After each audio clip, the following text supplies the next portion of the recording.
you're going to be challenged tomorrow by the president-elect. Are you okay with being challenged? Absolutely. Do you both welcome it? We do. Do you think it's appropriate? We do. Are you ready for the task?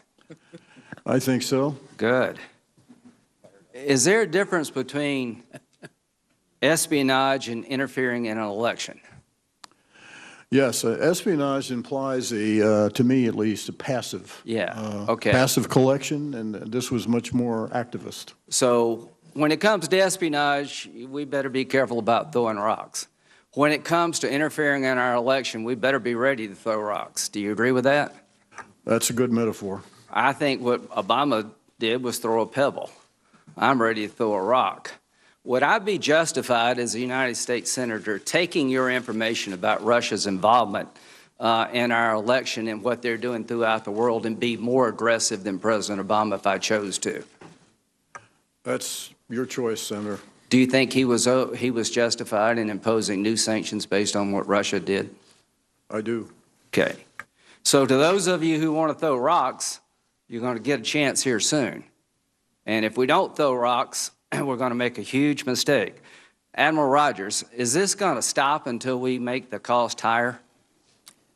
We have got to change the dynamic here because we're on the wrong end of the cost equation. Yeah, you got that right. Could it be Republicans' next election? This is not about parties per se. Yeah, it's not like we're so much better at cybersecurity than Democrats. Right. Now, I don't know what Putin was up to, but I don't remember anything about Trump in the election. Now, if Trump goes after the Iranians, which I hope he will, are they capable of doing this? They clearly have a range of cyber capability, and they have been willing to go offensively. Both, we've seen that in the United States and the one dam. So if Trump takes on China, which I hope he will, are they capable of doing this? Yes. Okay. So we got a chance as a nation to lay down a marker for all would-be adversaries. Do you agree with that? Yes, and I'd be the first to acknowledge we need to think about this broadly. Yeah, and we should take that opportunity before it's too late. Yes, sir. Do you agree with me that the foundation of democracy is political parties, and when one political party is compromised, all of us are compromised? Yes, sir. All right. Now, as to what to do, you say you think this was approved at the highest level of government in Russia, generally speaking. Is that right? Yeah, that's what we said. Okay, who's the highest level of government? Well, the highest is President Putin. Do you think a lot happens in Russia big that he doesn't know about? Not very many. Yeah, I don't think so Certainly either. none that are politically sensitive in another country. Okay. Now, as we go forward and try to deter this behavior, we're going to need your support now and in the future. So I want to let the President-elect know that it's okay to challenge the intel. You're absolutely right to want to do so. But what I don't want you to do is undermine those who are serving our nation in this arena until you're absolutely sure they need to be undermined. And I think they need to be uplifted, not undermined. North Korea. Let me give you an example of real-world stuff that he's going to have to deal with Trump.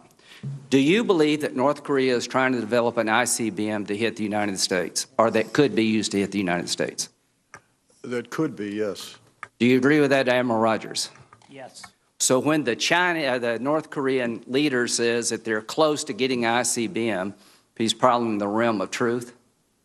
He's certainly working aggressively to do that. And if the President of the United States says it won't happen, he's going to have to come to y'all to figure out how far along they are, because you would be his source for how far along they are. Is that right? I'd hope we'd be the source. Yeah, I hope he would talk to you too. And here's what I hope he realizes, that if he has to take action against North Korea, which he may have to do, I intend to support him. But he needs to explain to the American people why. And one of the explanations he'll give is based on what I was told by the people who are in the fight. And let me tell you this. You don't wear uniforms, but you're in the fight. And we're in a fight for our lives. I just got back from the Baltics, Ukraine, and Georgia. If you think it's bad here, you ought to go there. So, ladies and gentlemen, it is time now not to throw pebbles, but to throw rocks. I wish we were not here.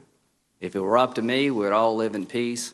But Putin's up to no good, and he better be stopped. And Mr. President-elect, when you listen to these people, you can be skeptical, but understand they're the best among us, and they're trying to protect us.